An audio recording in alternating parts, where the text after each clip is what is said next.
अस्सलाम वालेकुम स्टूडेंट्स। आज हम स्पेक्ट्रोफोटोमीटर के सेकंड पार्ट को स्टडी करेंगे जो कि है मोनोक्रोमेटर। मोनोक्रोमेटर का काम होता है कि उसने पॉलीक्रोमैटिक रेडिएशन को मोनोक्रोमैटिक रेडिएशन में कन्वर्ट करना होता है। ये वो किस तरह से कन्वर्ट करता है, उसके लिए मोनोक्रोमेटर के डिफरेंट पार्ट्स होते हैं जो कि उसको हेल्प करते हैं इस प्रोसेस को करने के लिए। इसके अलावा मोनोक्रोमेटर का काम होता है कि उसने फोकस करना होता है लाइट बीम को, जो कि सोर्स से लेके मोनोक्रोमेटर से पास करती हुई सैंपल सेल की तरफ जाती है। इसके अलावा मोनोक्रोमेटर का काम होता है कि जो रेडिएशन सैंपल से हम पास नहीं करना चाहते, जो हमारे लिए अनवांटेड या अनडिज़ायर्ड रेडिएशन है, उसको कैंसल आउट कर दे या अब्जॉर्ब कर दे किसी ना किसी प्रोसेस के ज़रिए। इसके अलावा इसका काम होता है मोनोक्रोमेटर का कि ये स्पेक्ट्रल प्योरिटी को मेंटेन करे। स्पेक्ट्रल प्योरिटी का मतलब होता है कि ज़्यादा से ज़्यादा मोनोक्रोमेटिसिटी हो हमारी वेवलेंथ जो प्रोड्यूस हुई है। इसके अलावा कोई भी बैकग्राउंड नॉइज़ सिग्नल जो है उस वेवलेंथ के साथ शामिल ना हो रहा हो। हमारे पास मोनोक्रोमेटर्स के डिफरेंट पार्ट्स होते हैं जिसमें डिस्पर्सिंग एलिमेंट्स हैं जो कि लाइट को डिस्पर्स करते हैं पॉलीक्रोमैटिक से मोनोक्रोमैटिक रेडिएशन में।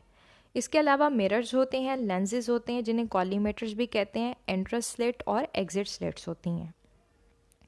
इस स्लाइड के ऊपर आपको दो पिक्चर्स नज़र आ रही होंगी। जो कलर्ड इमेजेस बॉटम में नज़र आ रही हैं वो ऑप्टिकल फिल्टर्स हैं जो कि अनडिज़ायर्ड लाइट को अब्जॉर्ब कर लेते हैं, और इसके अलावा जो टॉप में आपको पिक्चर नज़र आ रही है वो उसमें डायफ्रैक्शन ग्रेटिंग्स मौजूद हैं जो कि एक डिस्पर्सिंग एलिमेंट है। डिस्पर्सिंग एलिमेंट मोनोक्रोमेटर का वो हिस्सा है जिसने डिस्पर्शन करनी है। डिस्पर्शन का मतलब होता है लाइट को, पॉलीक्रोमैटिक लाइट को मोनोक्रोमैटिक लाइट में कन्वर्ट करना, यानी कि लाइट जो है पॉलीक्रोमैटिक वाइट लाइट वो अपने 7 कॉन्स्टिट्यूएंट लाइट कलर्स में डिवाइड हो जाएगी। इस डिवीजन या सेपरेशन को डिस्पर्शन कहते हैं। अब ये डिस्पर्शन जो होती है वो डिस्पर्सिंग एलिमेंट में दो तरह से होती है, रिफ्रैक्शन और डायफ्रैक्शन के ज़रिए। रिफ्रैक्शन का मतलब होता है लाइट का बेंड हो जाना जब वो किसी लाइट मीडियम से हैवी मीडियम में एंटर होती है। जैसे ही वो उस लाइट मीडियम से हैवी मीडियम में एंटर होती है तो उसके एटम्स जो हैं, जो उस प्रिज्म के अंदर मौजूद हैं, वो उसके साथ इंटरेक्ट करती है। As a result light bend हो जाती है और उसकी स्पीड भी स्लो हो जाती है। तो बेंडिंग जो होती है दो डिफरेंट मीडियम्स की डेंसिटी की वजह से उसको रिफ्रैक्शन कहते हैं, जबकि डायफ्रैक्शन जो है वो उन डिस्पर्सिंग एलिमेंट्स में होती है जो कि डायफ्रैक्शन ग्रेटिंग कहलाते हैं। डायफ्रैक्शन का मतलब होता है किसी ऑब्स्टेकल के साथ टकरा कर जब लाइट बेंड हो जाए, ऐसी बेंडिंग को डायफ्रैक्शन कहते हैं। मिरर और लेंसेज जिन्हें कॉलीमेटर कहते हैं। कॉलीमेटर या मिरर का काम होता है लाइट को फोकस करना। फोकस करने का मतलब होता है लाइट के जितनी भी रेज आ रही हैं उनको एक पॉइंट पे इकट्ठा करना, कन्वर्ज करना। इसके अलावा उस लाइट बीम को जब वो इकट्ठा करते हैं, कन्वर्ज करते हैं, तो उसको वो नैरो डाउन भी कर देते हैं लाइट को। लाइट के पाथ को जब वो नैरो डाउन कर देंगे तो जो डिफरेंट रेज होंगी उनके दरमियान स्पेसेस कम हो जाएंगी। एज अ रिज़ल्ट हमारे पास जो लाइट प्रोड्यूस होगी उसका क्रॉस सेक्शन भी कम होगा और वो फोकस में भी आ जाएगी। और दूसरी बात, कॉलीमेटर या लेंस, इसका काम है कि लाइट को पैरेलल बीम्स में कन्वर्ट कर दे या पैरेलल रेज में कन्वर्ट कर दे। लाइट वैसे भी स्ट्रेट लाइन में ही मूव करती है, but to make more monochromatic light हमारी कोशिश ये होती है कि हम ऐसे जो है डिवाइसेस इनपुट करें अपने मोनोक्रोमेटर के साथ जो लाइट को प्रॉपरली पैरेलल फॉर्म में कन्वर्ट कर दें। इसलिए हम लेंसेज यूज़ करते हैं। इसके अलावा हमारे पास स्लिट्स होती हैं। एंट्रेंस स्लिट जहाँ से लाइट सोर्स से एंटर होती है, मोनोक्रोमेटर के साथ इंटरेक्ट करती है, और एग्जिट स्लिट जब वो मोनोक्रोमेटर को लीव करके सैंपल सेल की तरफ जाती है। अब हमारे पास जो स्लिट्स होती हैं, एंट्रेंस स्लिट्स, वहाँ से वाइट पॉलीक्रोमैटिक लाइट एंटर होती है या कोई भी लाइट सोर्स जो यूज़ होता है। जब वो डिस्पर्सिव एलिमेंट यानी कि किसी प्रिज्म या डायफ्रैक्शन ग्रेटिंग के साथ टकराता है तो वो स्प्लिट अप हो जाता है डिस्पर्शन के ज़रिए। जब ये स्प्लिट अप हो जाता है तो डिफरेंट कलर्स की वेवलेंथ्स जो हैं वो प्रोड्यूस होती हैं। अब इसमें से हमारे जो डिज़ायर्ड वेवलेंथ जो हमने सैंपल में से पास आउट करनी है उसको चूज़ करने के लिए हमारी कोशिश यही होती है हम वो ऐसी मशीनरी डिज़ाइन करें जिसमें हमारे डिस्पर्सिव एलिमेंट्स रोटेट कर सकें। इनकी रोटेशन से जो लाइट है उसका एंगल भी चेंज हो जाता है और as a result dispersive element की पोजीशन चेंज होती है। तो इन एज अ रिज़ल्ट हमारे पास ओवरऑल स्लिट में से डिफरेंट वेवलेंथ की लाइट पास आउट हो जाती है, जो कि हम चाहते हैं हमारे सैंपल के साथ जाके टकराए। अब डिस्पर्सिंग एलिमेंट्स हमारे पास कितने टाइप्स के हैं? ऐसा डिस्पर्सिव एलिमेंट जिसमें डिस्पर्शन लाइट की, यानी कि लाइट के किसी मटेरियल के साथ टकराने के बाद उसके कॉन्स्टिट्यूएंट पार्ट्स में सेपरेट होने का जो अमल है, जब प्रिज्म में रिफ्रैक्शन के ज़रिए होता है, रिफ्रैक्शन के ज़रिए उसको, ऐसे डिस्पर्सिव एलिमेंट को हम प्रिज्म कहते हैं। और हमारे पास जब डिस्पर्शन ऑफ लाइट डायफ्रैक्शन के ज़रिए हो तो वैसे हम डिस्पर्सिंग एलिमेंट को डायफ्रैक्शन ग्रेटिंग कहते हैं। इसके अलावा मोनोक्रोमेटर का पहले भी फंक्शन मैंने आपको बताया है कि मोनोक्रोमेटर ने अनवांटेड या अनडिज़ायर्ड रेडिएशंस को पास आउट नहीं होने देना होता सैंपल में। तो इस अमल को रोकने के लिए हम फ़िल्टर्स यूज़ करते हैं, जिन्हें ऑप्टिकल फ़िल्टर्स कहते हैं। ये एक एसेसरी पार्ट होता है मोनोक्रोमेटर का। अब हमारे पास जो प्रिज्म्स हैं वो, उनमें लाइट डिस्पर्स होगी थ्रू रिफ्रैक्शन। हम जब रिफ्रैक्शन की बात करते हैं और तब हम ये देखते हैं कि डिफरेंट जो हैं हमारे पास ऑप्टिकल डेंसिटी के मटेरियल मौजूद हैं। फॉर एग्जांपल अगर हम स्पेक्ट्रोफोटोमीटर की बात करें तो जो लाइट सोर्स पास होगा वो वैक्यूम में से पास होता हुआ प्रिज्म के साथ टकराएगा मोनोक्रोमेटर के अंदर। और हमारी कोशिश यही होती है कि स्पेक्ट्रोफोटोमीटर जो है उसके अंदर ड्राई ही रहे, वो किसी किस्म का कोई भी मॉइस्चर एंटर ना हो उस मशीन में। तो हमारे पास एक वैक्यूम है और एक हमारे पास ऑप्टिकल डेंसिटी मटेरियल प्रिज्म है। तो लाइट जब वैक्यूम से पास होती हुई प्रिज्म के अंदर एंटर होगी तो डिफरेंट डेंसिटी की बेसिस पे वो बेंड हो जाएगी। अब उसमें बेंडिंग जो है जब होगी तो लाइट जो है वो सेपरेट आउट हो जाएगी। उसमें हमारे पास वायलेट लाइट जो होती है जिसकी वेवलेंथ शॉर्ट होती है as compare to red colour wavelength जिसकी वेवलेंथ लंबी होती है, उसकी निस्बत वायलेट लाइट ज़्यादा रिफ्रैक्ट होती है, उसमें बेंडिंग ज़्यादा होती है। उसकी वजह क्या है? उसका रिफ्रैक्टिव इंडेक्स है n=c/v, जहाँ c स्पीड ऑफ लाइट है वैक्यूम में और v है speed of light in the material यहाँ पे कौन सा है? प्रिज्म। तो जब हमारे पास वायलेट लाइट का रिफ्रैक्टिव इंडेक्स आया है दैट इज़ 1.53, उससे ये जाहिर होता है कि मटेरियल के अंदर इसकी वेवलेंथ शॉर्ट है। वैसे भी ये हाई एनर्जी के इसकी वेवलेंथ शॉर्ट ही होती है। So as a result because of the basis of refractive index ये हमारे पास रिफ्रैक्ट ज़्यादा करता है, ये ज़्यादा बेंड करता है। सो हमारे पास इसकी बेंडिंग ज़्यादा होती है, रेड वेवलेंथ वाली या लॉन्गर वेवलेंथ वाली रेडिएशन की बेंडिंग कम होती है।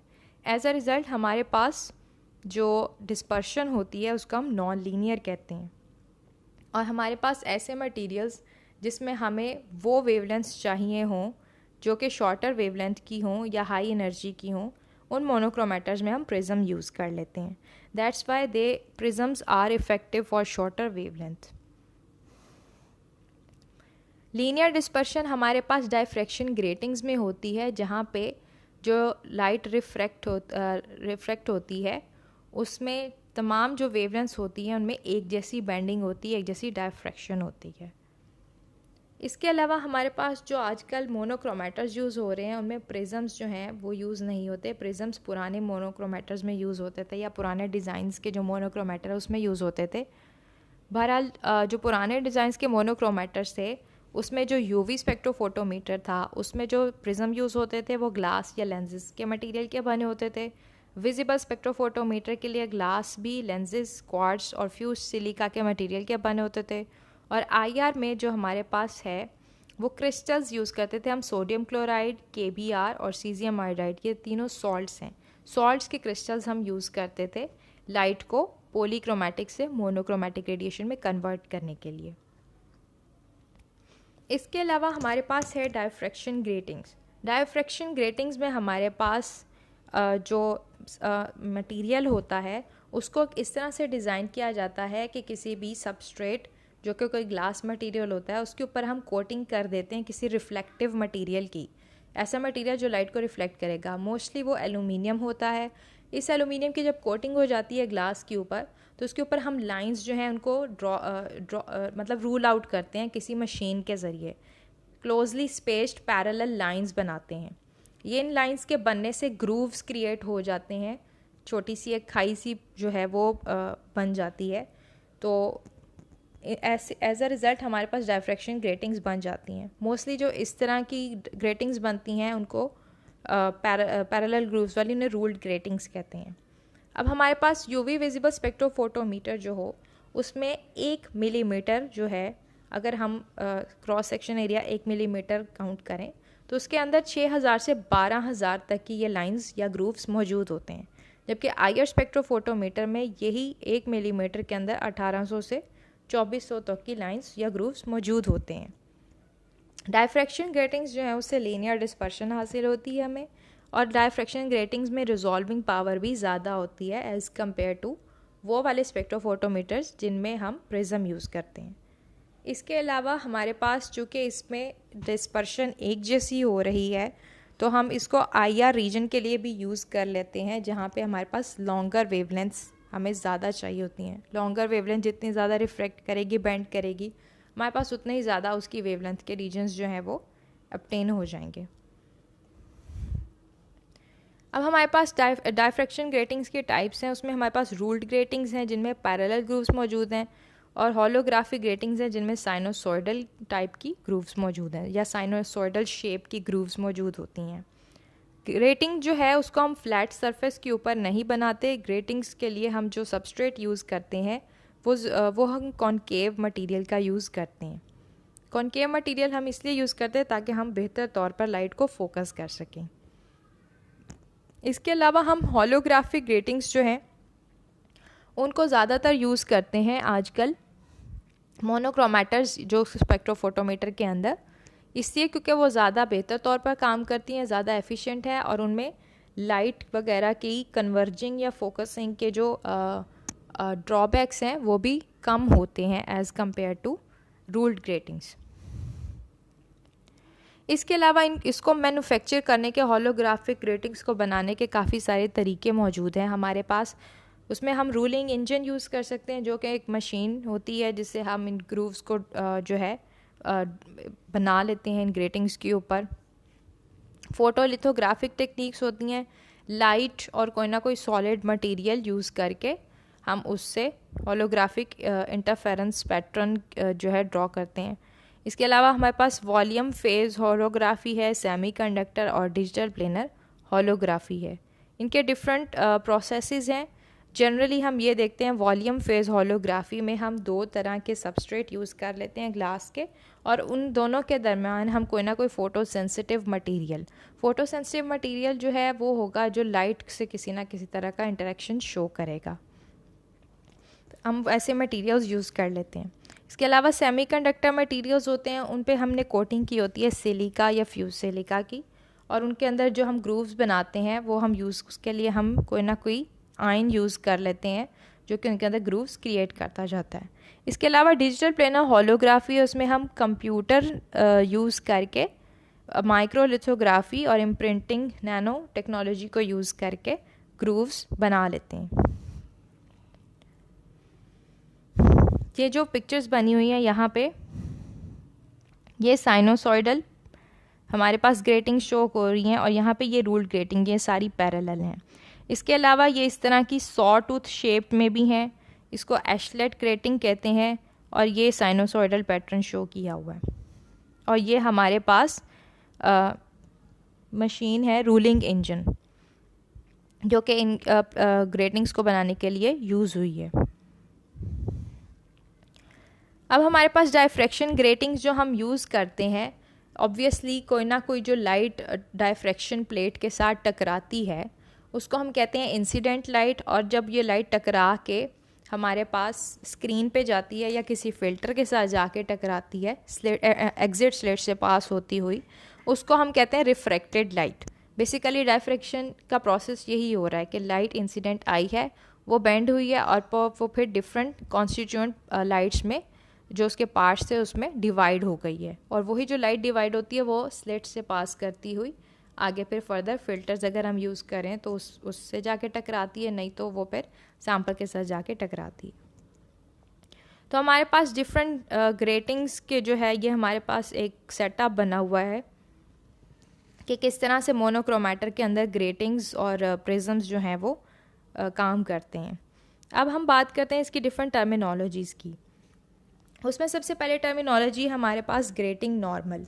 ग्रेटिंग नॉर्मल हमारे पास क्या है, एक इमेजिनरी लाइन है जो कि हमारे पास अगर फ्लैट ग्रेटिंग मौजूद हो और उसके परपेंडिकुलरली एक इमेजिनरी लाइन हमने ड्रॉ की हुई है ताकि हम दो डिफरेंट पार्ट जो है उसकी ग्रेटिंग्स के पार्ट को सेपरेट कर सकें। एक ऐसा पार्ट जिसमें हमारे पास इंसिडेंट लाइट आएगी और उसी के परपेंडिकुलरली हमारे पास रिफ्लेक्टेड लाइट जाएगी। तो इन दोनों हिस्सों को सेपरेट करने के लिए हम एक परपेंडिकुलर लाइन ड्रॉ करते हैं, इमेजिनरी लाइन होती है, उसको हम ग्रेटिंग नॉर्मल कहते हैं। इसके अलावा हमारे पास एक अदर टर्मिनोलॉजी है, that is path difference. In case हमारे पास दो इंसिडेंट लाइट आई हैं, वो ग्रेटिंग के साथ टकराई हैं। एक लाइट जो इंसिडेंट आई है उसने हमारे 7 वेवलेंथ्स जो हैं वो पास आउट की हैं, यानी कि 7 साइकिल्स पूरे किए हैं उसने। और हमारे पास जो दूसरी इंसिडेंट लाइट आई है उसने 4 या 6 वेवलेंथ्स जो हैं वो क्रॉस किए हैं। तो हमारे पास एक वेवलेंथ जो है, एक जो लाइट इंसिडेंट हुई उसकी वेवलेंथ ज़्यादा है, दूसरी की कम है। सो इन दोनों का जो आपस में डिफरेंस होता है, जो पाथ ट्रेवल किया है इन दोनों हमारी लाइट की रेज ने, इनका जो डिफरेंस होता है उसको हम कहते हैं path difference D. This difference is the distance traveled by two parallel waves as they strike a screen or an optical filter. अब ये जो हमारे पास फिनोमिना हो रहा है जिसमें दो पैरेलल वेव्स ट्रैवल कर रही हैं, अगर ये सुपरपोज एक ही जगह हम इनको रखें, सुपर इम्पोज करें, एक दूसरे के ऊपर पैरेलल रखें इनको, तो अगर ये इनके क्रेस्ट और दूसरी वेव का क्रेस्ट आपस में फेज़ में हो और इनके ट्रफ्स भी आपस में फेज़ में हो तो इनके एम्पलीट्यूड्स बढ़ जाते हैं। एम्पलीट्यूड बढ़ जाने का मतलब है इनकी क्वांटिटी जो है वो इंक्रीज़ हो जाती है। सो एज अ रिज़ल्ट हमारे पास एक इंटरफेरेंस जो है वो फिनोमिना होता है। जब ये फेज़ में हो एक दूसरे के तो हमारे पास एम्पलीट्यूड ऐड अप हों तो कंस्ट्रक्टिव इंटरफेरेंस कहते हैं। अगर ये फेज़ में ना हो, आउट ऑफ फेज़ हो, तो उसको डिस्ट्रक्टिव इंटरफेरेंस कहते हैं। मोस्ट ऑफ द टाइम जो हमारे पास डायफ्रैक्शन के ज़रिए इंटरफेरेंस का फिनोमेना होता है वो कंस्ट्रक्टिव इंटरफेरेंस ही होता है, क्योंकि ज़्यादा से ज़्यादातर जो रेज़ हैं वो पैरेलल फॉर्म में ही मूव कर रही होती हैं। अब डायफ्रैक्शन ग्रेटिंग की एक और टर्मिनोलॉजी है, डायफ्रैक्शन ऑर्डर। डायफ्रैक्शन ऑर्डर की बात हम तब करते हैं अगर हमारे पास एक जैसी डिस्पर्शन हो रही है, इक्वल डिस्पर्शन। तो जब लाइट टकराएगी डायफ्रैक्शन ग्रेटिंग से तो स्ट्रेट पाथवे में मूव करेगी। अब कहीं ना कहीं जगह पे उसके जो लाइट टकरा के हमारे पास स्प्लिट अप हो गई है, डिस्पर्स हो गई है, वो उस लाइट के कुछ हिस्से हमें डार्क नज़र आएंगे स्क्रीन पे और कुछ हमें ज़्यादा ब्राइट नज़र आएंगे और कुछ हमें कम ब्राइट नज़र आएंगे, यानी कि वो थोड़े मध्यम होंगे, उनकी इंटेंसिटी कम होगी और कुछ की इंटेंसिटी ज़्यादा होगी। ये जो हमारे पास डिफरेंट स्पॉट्स नज़र आते हैं स्क्रीन पे, उनको हम डायफ्रैक्शन ऑर्डर कह देते हैं। इसमें हमारे पास जो सबसे ज़्यादा ब्राइट नज़र आता है उसको हम फर्स्ट ऑर्डर डायफ्रैक्शन पैटर्न कहते हैं। जो उससे कम होता है इंटेंसिटी का उसको सेकेंड ऑर्डर कहते हैं, जो उससे कम उसमें थर्ड ऑर्डर। अब ये बनते किस तरह से, एक नैरो बीम ऑफ लाइट आई है, उसने ग्रेटिंग से टकराई है, डिस्पर्शन हो गई है। सो हमारे पास डिस्पर्शन से काफ़ी सारी वेवलेंथ जो है, कलर्स जो है वो ऑब्टेन हो गए हैं। अब उसमें से कुछ ब्राइट होंगी और उससे जो कम ब्राइट कलर की होंगी। जब ये जो स्ट्रेट पाथवे में मूव करती हैं, एक इंसिडेंट लाइट आई है और दूसरी टकरा गई है, रिफ्लेक्ट हो गई है, ये इसका नॉर्मल है। जो रिफ्लेक्ट हो जाती है बिल्कुल उसका अक्स नज़र आ रहा होता है, उसको ज़ीरो ऑर्डर कहते हैं। इसके अलावा जो बाकी हमें डिफरेंट डिफ्रैक्टेड लाइट्स नज़र आती हैं उनको हम डिफरेंट ऑर्डर्स पे डिवाइड कर देते हैं, फर्स्ट ऑर्डर, सेकंड ऑर्डर। अब हमारे पास ये डिफरेंस आता किस वजह से है, इनकी लाइट की ट्रैवलिंग की वजह से। अगर किसी का पाथ डिफरेंस एक वेवलेंथ का होगा तो वो फर्स्ट ऑर्डर में आएंगी। अगर किसी का 2 वेवलेंथ्स का डिफरेंस आएगा पाथ डिफरेंस तो उसको सेकेंड ऑर्डर कहेंगे। इसके अलावा हमारे पास एक और टर्मिनोलॉजी होती है जिसको कहते हैं हम resolving power of grating. Resolving power का बेसिकली यही मतलब होता है कि कितना ज़्यादा वेवलेंथ जो है हम उसको सेपरेट आउट कर सकते हैं डिस्पर्शन ग्रेटिंग यूज़ करके। और रिजॉल्विंग पावर हमारे पास डायफ्रैक्शन ग्रेटिंग्स की हमेशा ज़्यादा होती है क्योंकि उसमें ग्रूव्स ज़्यादा होते हैं जो कि इक्वली हमारे पास लाइट जो वेवलेंथ आ रही होती है स्ट्राइक करती है उसको इक्वली सेपरेट आउट कर देते हैं, इसलिए हम कहते हैं रिजॉल्विंग पावर डायफ्रैक्शन ग्रेटिंग की ज़्यादा होती है। इसके अलावा एक और टर्मिनोलॉजी है blazing angle. Blazing angle depend करता है इंटेंसिटी ऑफ लाइट पे। अब जिस वेवलेंथ की इंटेंसिटी सबसे ज़्यादा होगी उसका वो लाइट जो है ऑब्वियसली हमें पहले जो है फर्स्ट ऑर्डर पे नज़र आएगी। तो ये इंटेंसिटी की वजह से जो हमें लाइट नज़र आती है स्क्रीन के ऊपर, वो जिस स्पॉट पे टकराती है ग्रेटिंग के साथ उस स्पॉट को हम क्या कह रहे होते हैं, ब्लेजिंग एंगल। इसके अलावा प्रिज्म और डायफ्रैक्शन ग्रेटिंग के अलावा हम ऑप्टिकल फिल्टर्स यूज़ करते हैं। अब हमने जो लाइट पास करनी है सैम्पल के थ्रू, वो उसके अलावा और भी बहुत सारी डिफरेंट ऑर्डर्स की लाइट प्रोड्यूस हो रही हैं। अगर हमें उन हायर ऑर्डर्स की लाइट नहीं चाहिए तो उनको रिमूव करना हो, हमने अपनी जो लाइट हमारे पास डिस्पर्शन पैटर्न मौजूद हुआ है उसके लिए हम फ़िल्टर्स यूज़ कर लेते हैं। फ़िल्टर्स भी दो तरह के हैं, डिपेंड करता है वो किस तरह से बनाए गए हैं। अगर हमारे पास ऐसे फ़िल्टर्स हों जिनमें हम ग्लास या प्लास्टिक यूज़ करके और इसके अलावा कोई ना कोई इनऑर्गेनिक या ऑर्गेनिक मटेरियल के कलर एब्जॉर्बिंग मटेरियल्स उनके साथ अटैच कर दें, सो एज अ रिज़ल्ट जो फ़िल्टर्स बनते हैं उनको हम कहते हैं एब्जॉर्प्शन ऑप्टिकल फ़िल्टर्स। ये लाइट का वो हिस्सा एब्जॉर्ब कर लेते हैं जो हमें रिक्वायर्ड नहीं है और जो हमें चाहिए उसको पास आउट कर देते हैं। इसके अलावा इंटरफेरेंस फ़िल्टर्स होते हैं जो कि इंटरफेरेंस की बेसिस पे इंटरफेरेंस के फिनोमिना को यूज़ करते हुए कुछ लाइट को ट्रांसमिट कर देते हैं और कुछ को आगे रिफ्लेक्ट कर देते हैं। इसके अलावा इनके फंक्शन की बेसिस पे भी हमारे पास 3 तरह के ऑप्टिकल फ़िल्टर्स मौजूद होते हैं। शॉर्ट वेव पास फ़िल्टर या SWP, band wave pass filter BP filter या लॉन्ग वेव पास फ़िल्टर। इनके नाम से ही ज़ाहिर है कि ये किस वेवलेंथ को पास आउट करेंगे और किस वेवलेंथ को पास आउट होने नहीं देंगे। वाइट लाइट पे हमारे पास 7 कलर्स मौजूद हैं, violet, indigo, blue, green, yellow, orange, red. इसमें वायलेट, इंडिगो, ब्लू रीजन जो है ये शॉर्टर वेवलेंथ्स के हैं क्योंकि इनकी एनर्जी ज़्यादा है। हमारे पास ग्रीन और येलो की मिडल रेंज में एनर्जी मौजूद है और मिडल ही इनकी वेवलेंथ की रेंज है। और इसके अलावा हमारे पास ऑरेंज और रेड जो है इनकी वेवलेंथ लंबी हैं और एनर्जी कम है। तो हमारे पास शॉर्ट वेव पास फिल्टर वो होगा जो शॉर्टर वेवलेंथ्स को पास होने देगा, बाकियों को रिफ्लेक्ट कर देगा। तो ऐसे फिल्टर्स को हम कहते हैं SWP फिल्टर्स। और इसमें जो लॉन्गर वेवलेंथ्स होती हैं वो रिफ्लेक्ट हो जाती हैं, यानी कि ये सिर्फ वायलेट, इंडिगो और ब्लू को पास करेगा। अगर वायलेट, इंडिगो और ब्लू ही पास होंगी इसका मतलब सैंपल में से वायलेट, इंडिगो और ब्लू ही टकराएंगी।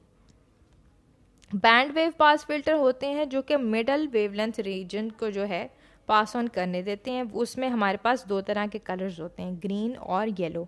बाकियों को ये रिफ्लेक्ट कर देता है, वो पास आउट नहीं होते। लॉन्ग वेव पास फिल्टर्स कौन से होते हैं, जो कि लॉन्गर वेवलेंथ्स को यानी कि ऑरेंज और रेड को पास होने देते हैं, बाकी सब को रिफ्लेक्ट कर देते हैं, रिजेक्ट कर देते हैं। इनके अलावा हमारे पास ऑप्टिकल फिल्टर्स और हैं 2 तरह के, नॉच फिल्टर्स और acousto optic tunable filters. Notch filters जो हैं वो बिल्कुल बैंड पास फिल्टर्स के ऑपोजिट वर्क करते हैं। बैंड पास फिल्टर्स ग्रीन और येलो को पास करते हैं, जबकि नॉच फिल्टर्स जो हैं ग्रीन और येलो को पास ऑन नहीं करने देंगे कलर्स को, बाकी तमाम कलर्स को पास ऑन करने देंगे। इसीलिए इनको बैंड स्टॉप फिल्टर भी कहते हैं। इसका मतलब ये मीडियम या मिडल रीजन की वेवलेंथ्स को पास ऑन नहीं करने देंगे, शॉर्टर या लॉन्गर वेवलेंथ्स को पास ऑन करने देंगे। इसके अलावा हमारे पास एकूस्टो ऑप्टिक ट्यूनेबल फ़िल्टर भी मौजूद है। ये भी बैंड पास टाइप का एक फ़िल्टर होता है, लेकिन इसमें जो इंटरेक्शंस होते हैं हमारे पास, जो लाइट पास आउट होती है इन फिल्टर से, वो डिपेंड करती है साउंड वेव्स और लाइट वेव्स के इंटरेक्शन की बेसिस पे। और इसके अलावा जो हम फ़िल्टर यूज़ करते हैं इसमें वो जिस मटेरियल का बना होता है वो किसी एन आइसोट्रोपिक मीडियम का बना हुआ होता है। एन आइसोट्रोपिक वो मीडियम होते हैं जिनमें आप डिफरेंट प्रॉपर्टीज़ जो हैं उसको स्टडी कर सकते हैं, क्योंकि उसमें डिफरेंट तरह के बॉन्डिंग पैटर्न्स मौजूद होते हैं, ये प्रॉपर्टीज़ डिफरेंट डायरेक्शंस में होती हैं, उनके डिफरेंट रिफ्रैक्टिव इंडेक्सेस भी होते हैं। इस टॉपिक को आप स्टडी कर सकते हैं एनालिटिकल केमिस्ट्री की बुक से, पेजेस 506 से 509 तक। Thank you.